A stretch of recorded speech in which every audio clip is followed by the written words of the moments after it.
Hi, welcome to Math 153, Section W11. This is Introduction to Statistical Methods. I'm your professor, Mary Elizabeth Gore, and I'm here to give you just a brief introduction into how the course is laid out. So right here we have our course. You'll want to click on Content. You're going to find most everything you need for the course under the menu header Content. All right, now that we're here, point out a few things just from bottom to top. Or top to bottom, I should say. Professor information there. If you click on there, that's my information you can get to quickly. It has my contact information here. This is my cell phone number. Please feel free to text, leave a voicemail. I will return them as soon as I can. And also, I have my office hours here, or coach class, as a lot of students like to call it.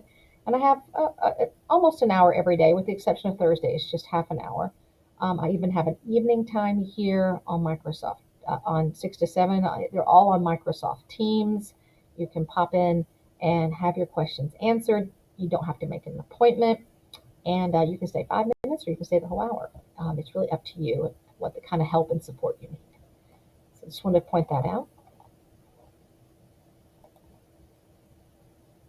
Underneath professor information is our syllabus and course calendar.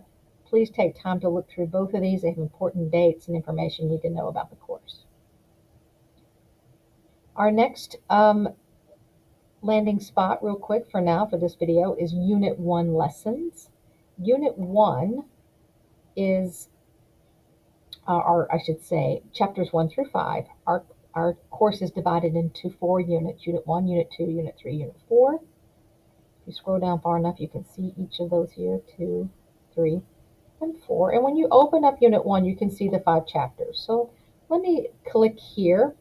This is like the first lesson, and I want to let you know that to get to our textbook, where you're going to have your learning materials, is to click here.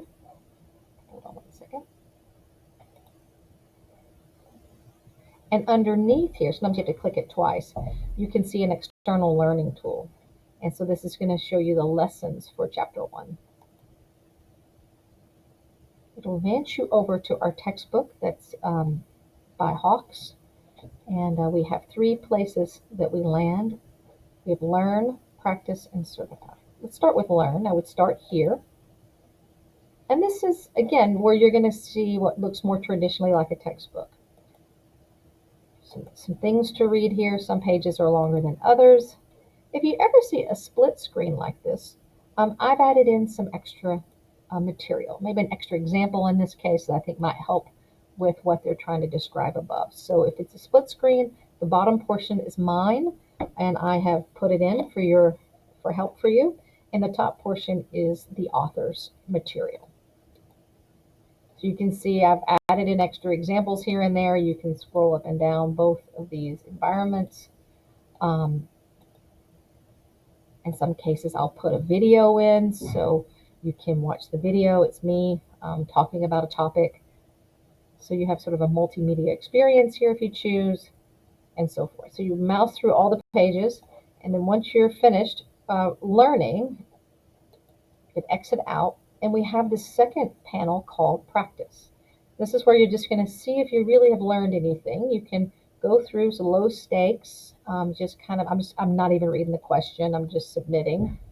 That was lucky of me. I didn't even read it, I just clicked one. But you can see, you can choose an answer and check to see if you get it right. Go to the next one, same thing, maybe I'll choose something different. Feeling very lucky today because I am not reading these. But you get the idea. If you struggle at all with these, we have a tutor button down here, which will try to give you some insight as to how to solve the question. And we also have an AI tutor down here. So those are supports you have in practice. Once you've practiced enough and you feel like you know the material, the last thing I would do on any given lesson is to go here for Certify. And this is where you get your points for your homework grade for the class. So you'll click Start here. There are 10 questions, and there were 10 questions. I didn't mention that, but there were 10 questions in the practice as well. So these assignments are super similar to one another. Questions are just different variations on one another. And so you'll go through here. Notice there's no help button, tutor buttons, or AI tutors here. There's also this addition of this heart, which means that you can miss two or less questions, kind of like lives, what you think of in a video game. Two or less questions on this certify assignment to get credit. So if you can make an 80% on this, then it'll go in by the due date. You want it to be turned in on time. If you can make an 80%, it's going to go into your Brightspace gradebook as 100%. So if you can show us mastery, and it'll adjust a little bit for every assignment, whether you can get 2 hearts, 1 hearts, 3 hearts, depends on how many questions there are. But keep an eye on this and that, and make sure you can keep your hearts or your lives until the end, and then you know you have finished the assignment. You can save and exit. I'm just going to guess here.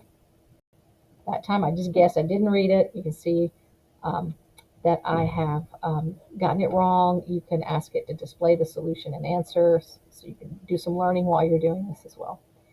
You can also save and exit. So if you can't finish an assignment, that's okay. You maybe have to get up and do something different. It's going to save your progress so you don't have to start over again. So just wanted you to see that. Also, in this under content here in our course, I want to give you one more thing to look at, and actually it's actually under discussions. So by Wednesday night, 2/25, February 25th at 11:59 p.m., you want to put your initial post in for this week's discussion board. So just a quick introduction, talking about how you're going to plan to study for the course, kind of chat with your peers about that. But by Wednesday at midnight, you need to put your initial post in. And by Sunday, March 1st, you're going to want to have